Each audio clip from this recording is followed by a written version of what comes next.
Excitement అంటే ఎట్లుంటుందా, నేను కూడా ఏం చెప్తారా వెయిట్ చేస్తున్నా అన్నట్టు. అంటే ఎక్సైట్మెంట్ అంటే ఎట్లా చెప్పాలి అని చెప్పి అంటే సార్ క్లారిటీ ఇచ్చింది కదా, నిజంగా ఫెంటాస్టిక్ ఇన్ఫర్మేషన్ ఇచ్చింది ఆంజనేయులు సార్. ఒకసారి నా తరఫు నుంచి ఆంజనేయులు సార్ అట్లాంటి ఇప్పటిదాకా గోయింగ్ బిఎంసీ మెంబర్స్ ఆల్రెడీ మాట్లాడారు. వాళ్ళ సక్సెస్ జర్నీ ఏంది, 1 lakh ప్లస్ ఎట్లా సంపాదిస్తున్నారు అనే దాని గురించి కూడా క్లారిటీ వచ్చింది. అంతకంటే ముందు మనకి హోస్ట్ గారు శ్రీలత మేడం చాలా ఎక్సలెంట్ హోస్టింగ్ చేస్తున్నారు. ఒకసారి గట్టిగా అప్లాస్ అండి హోస్ట్ గారు కూడా. అంటే లేడీస్ కూడా ఏదైనా సాధించవచ్చు అని చెప్పేసి ప్రూవ్ చేస్తున్నారా లేదా? ప్రూవ్ చేస్తున్నారు. నన్ను ఫస్ట్ టైం ఎంతమంది చూస్తున్నారండి? ఫస్ట్ టైం నన్ను ఫస్ట్ టైం అంటే ఈ హాల్కి ఫస్ట్ టైం వచ్చిన లీడర్స్ మీరంతా వావ్ సూపర్ అండి. Welcome to Vestige family, winning team family. Congratulations. ఈ ఆపర్చునిటీలోకి రావడం నిజంగా ఏదో ఒక మంచి పని చేస్తున్నారు కాబట్టి ఈ అవకాశం మీ దగ్గరికి వచ్చింది. ఇదైతే నమ్మండి.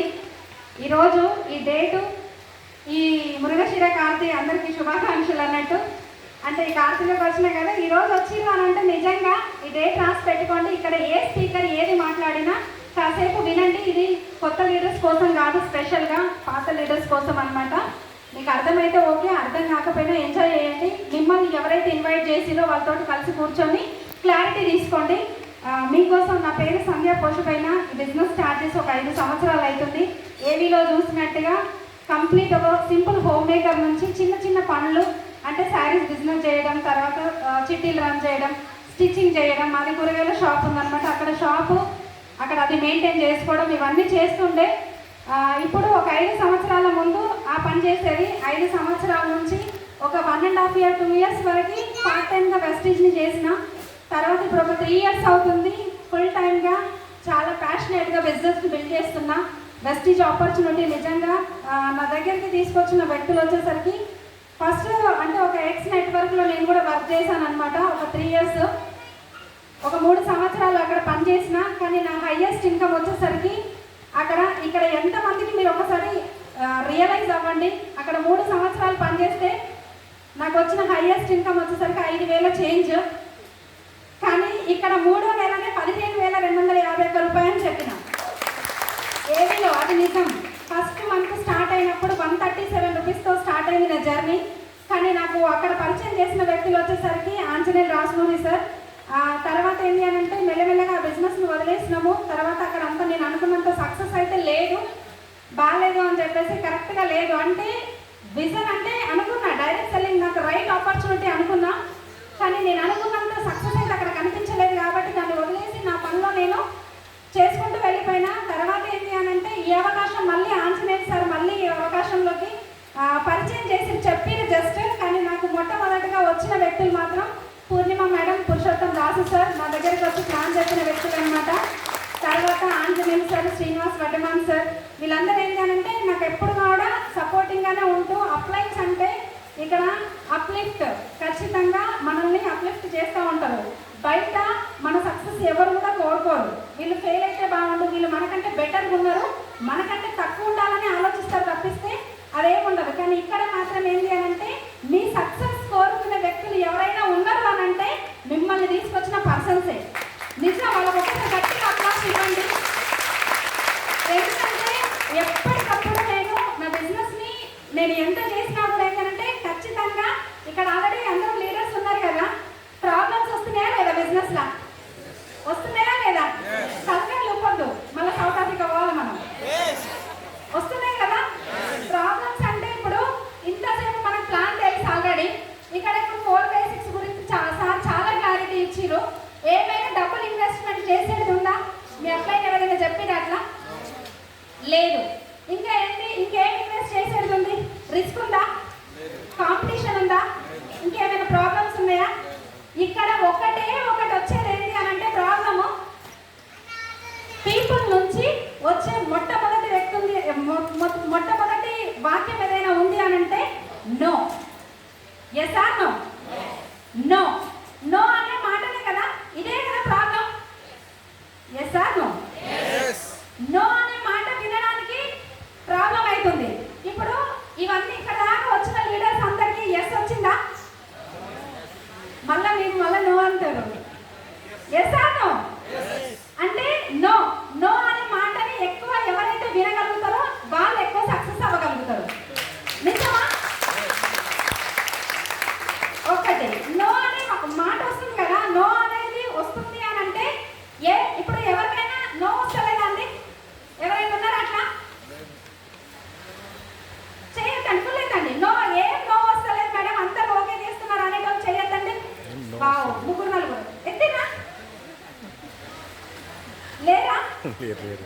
ఒకసారి ఎత్తిరు సార్ ప్లాన్ చేస్తలేరు అనుకుంటా ఎస్ ఆర్ నో అంటే నో అంటే ఎవరికి వస్తుంది అని అంటే ఎక్కువ ఎవరైతే పీపుల్కి కనెక్ట్ అవుతుంటారో చెప్తుంటారో వాళ్ళకి నో వస్తుంది. ఏ పని చేయకుండా మనం ఇంట్లోనే ఉన్నాం అనుకోండి నోస్ వస్తాయా? రావు కదా. ఇప్పుడు ఈ 4 బేసిక్స్ లో ఒకటి ఇంపార్టెంట్ ఏముందండి అని అంటే ఎక్కువ పీపుల్ని మనము హ్యాండిల్ చేయడం, పీపుల్తో మాట్లాడడం, వాళ్ళకి ఈ బిజినెస్ అవకాశాన్ని చూపించడం, దాన్ని హోమ్ మీటింగ్స్.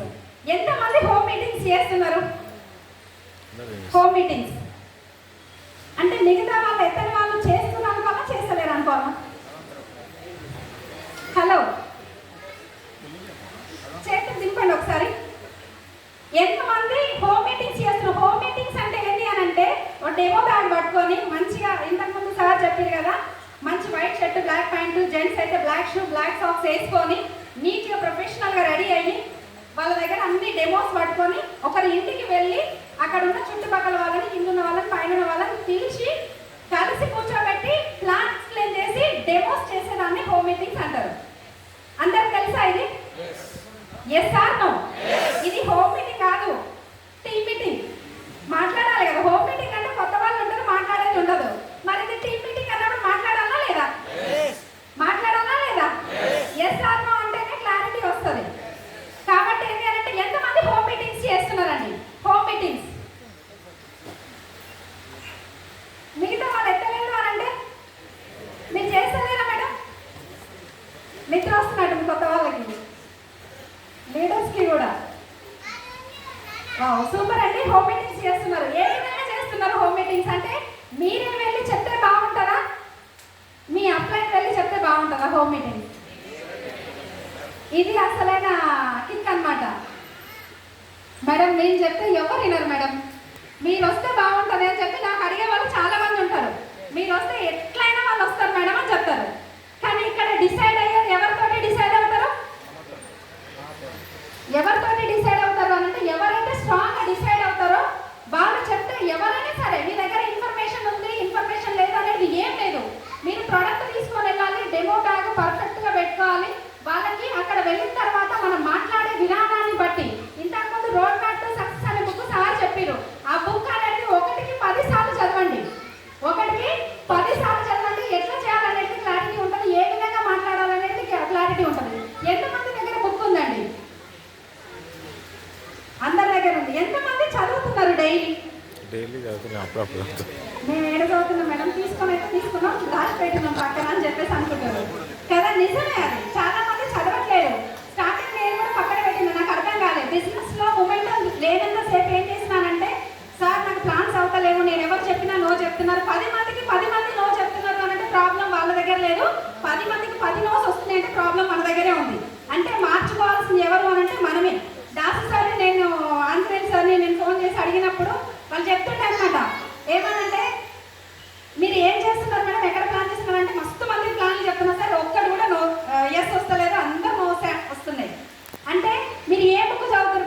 పదే నెగిటివ్ మాట్లాడినప్పుడల్లా సార్ అడుగుతుండే మీరు ఏ బుక్ చదువుతారు అంటే బుక్ ఎంత తీసుకున్నా కానీ సార్ నేనైతే ఏం చదవట్లేదు అని చెప్తున్నాను. మన ఆతృత ఎట్లుంటుంది అని అంటే ఎవరికో వెళ్ళి ప్లాన్ చెప్పాలనేది ఒకటే ఉంటుంది తప్పిస్తే ఏ విధంగా చెప్పాలనేది క్లారిటీ ఉండదు. ఎస్ సార్ అండి. ఈ బుక్ చదవడం వల్ల చాలా బెనిఫిట్స్ ఉంటాయి, ప్రతి ఒక్క పాయింట్ అందులో ఉంటుంది అనమాట. సార్ నేను మొన్న లాస్ట్ డియూసిడి అయిన తర్వాత కూడా నేను దాసు సార్కి ఫోన్ చేసి, సార్ ఇప్పుడైతే డియూసిడి అయినా 5 lakhs ప్లస్ ఇన్కమ్లో ఉన్నా సార్, ఇప్పుడు ఏ బుక్ చదవాలి అని అంటే రోడ్ మ్యాప్ టు సక్సెస్ ఎన్నిసార్లు చదివినా అడిగారు. ఆల్రెడీ 4 సార్లు అయిపోయింది సార్, 5వ సారి కూడా కంప్లీట్ చేయాలనుకున్నా కానీ అది చేయలేకపోయినా, అది 4 సార్లు అయితే చదివేసినా అని చెప్పిన. సార్ అన్నారు అనమాట 5వ సారి కూడా కంప్లీట్ చేయండి అని చెప్పారు. అంటే ఇంకా నేను ముందుకు వెళ్ళడానికి ఏంటి అని అంటే నాకు అర్థమైంది ఏంటంటే స్టార్టర్ ప్యాక్ అనేది ఉంటుంది, చాలా ఎక్సలెంట్ ఉంటుంది అనమాట. ప్రతి ఒక్కరు బిజినెస్ని ప్యాషనెట్గా చేయడమే కాదు, ఆ బిజినెస్ని ఏ విధంగా చేయాలనేది ఫస్ట్ తెలుసుకోండి. ఒక 2 సంవత్సరాలు మీకు ఇక్కడ నిలబడడానికి టైం పడుతుంది. ఇప్పుడు ఎవరు గొప్ప అప్లైన్ వచ్చి కొంతమంది అనుకుంటారు ఏంటంటే మా అప్లైన్ వచ్చి చెప్తే సక్సెస్ అవుతుందేమో అని చెప్పేసి అనుకుంటారు. అట్లాంటిది ఏముండదు. వాళ్ళ అదృష్టం బాగుంటే ఒకవేళ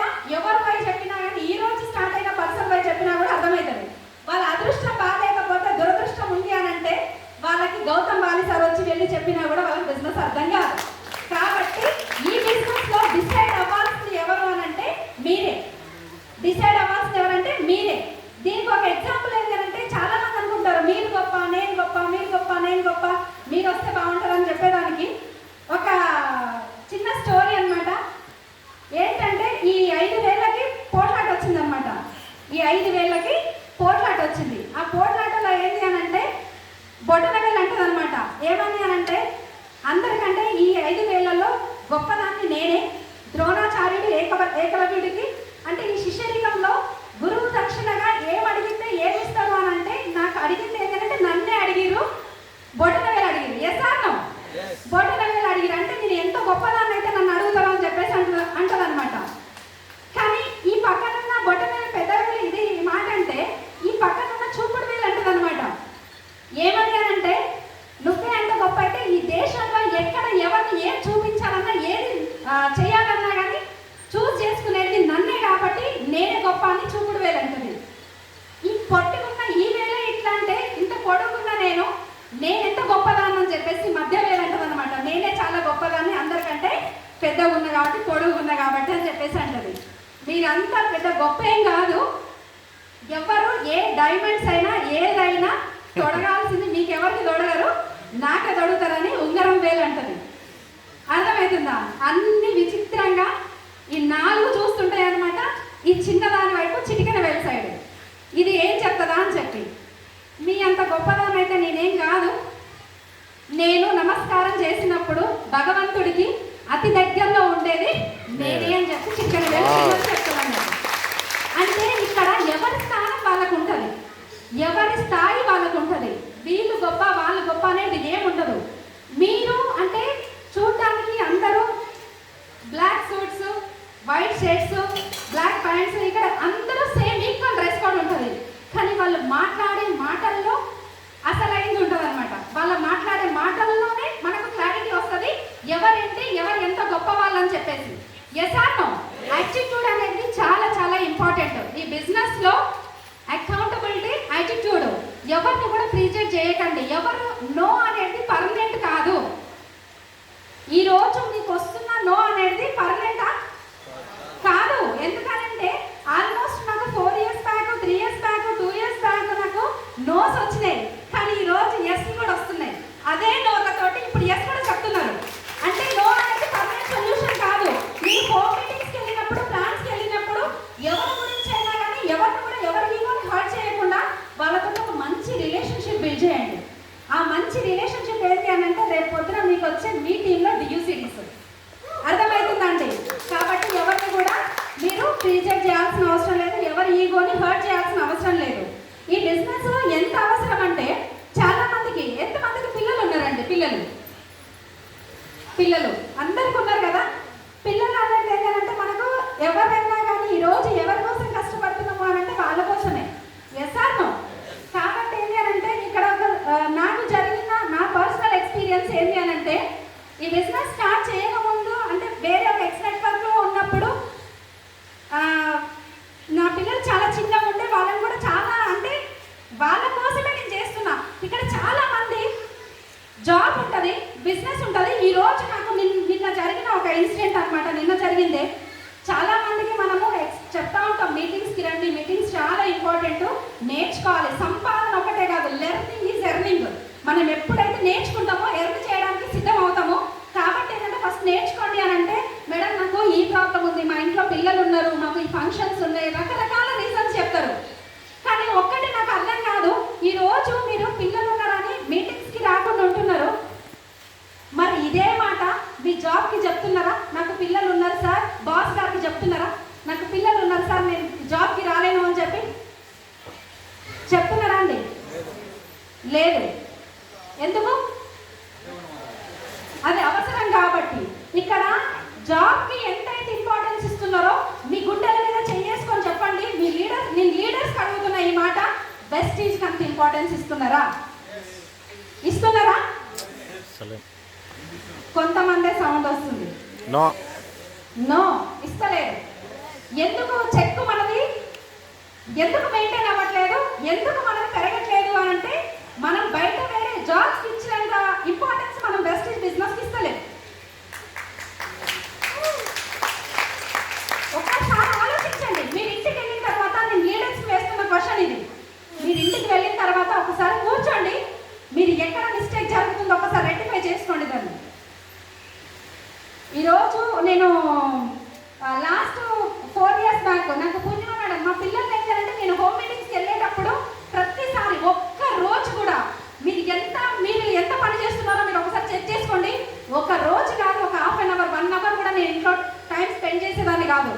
ఫుల్ బిజీ.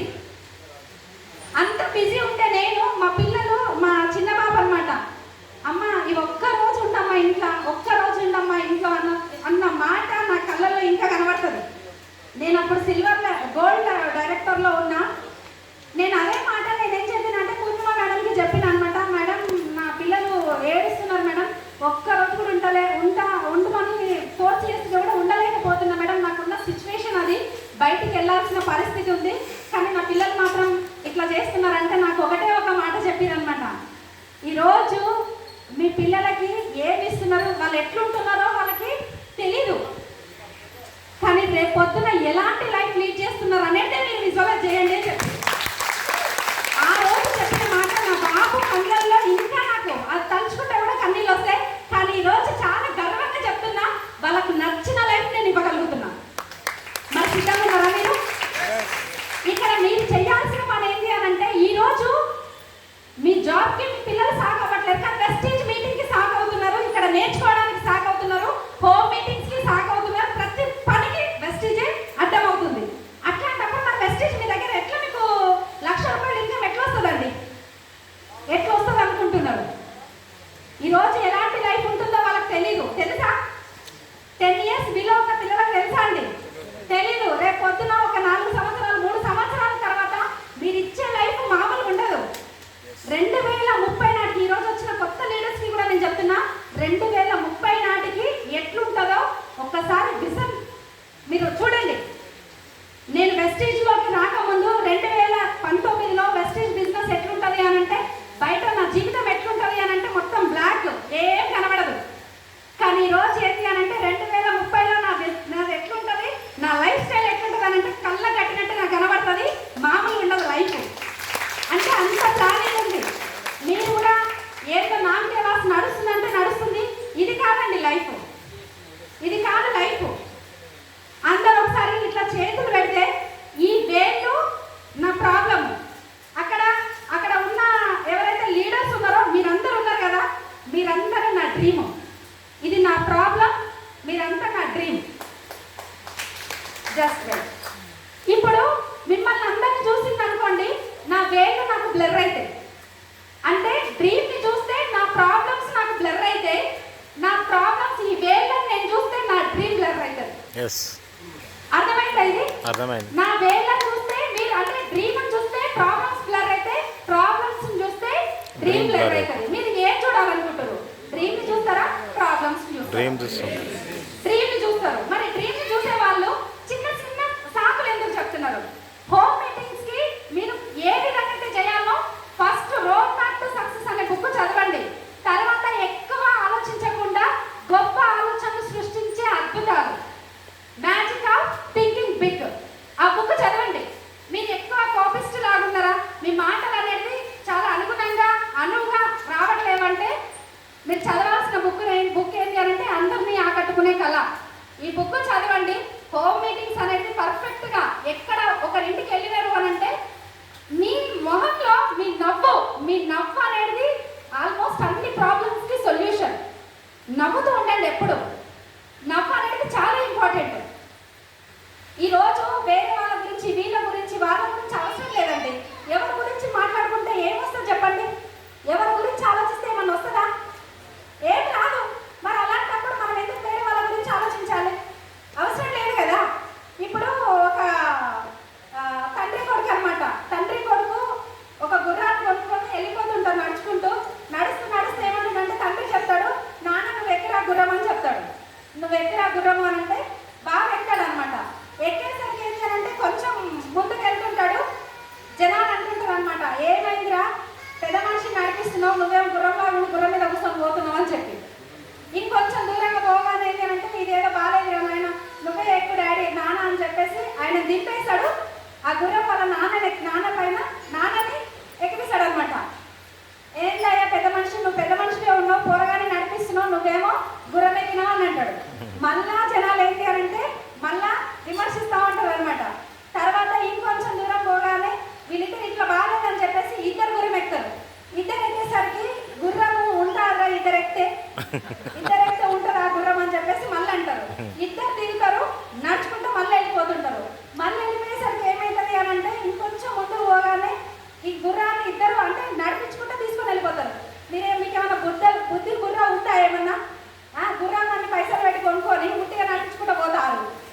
ఎవరో ఒకరు వెళ్ళిపోక అంటే జనాలు మనం ఏ విధంగా ఉన్నా కానీ అంటూనే మనల్ని ఉంటారు. విమర్శిస్తూనే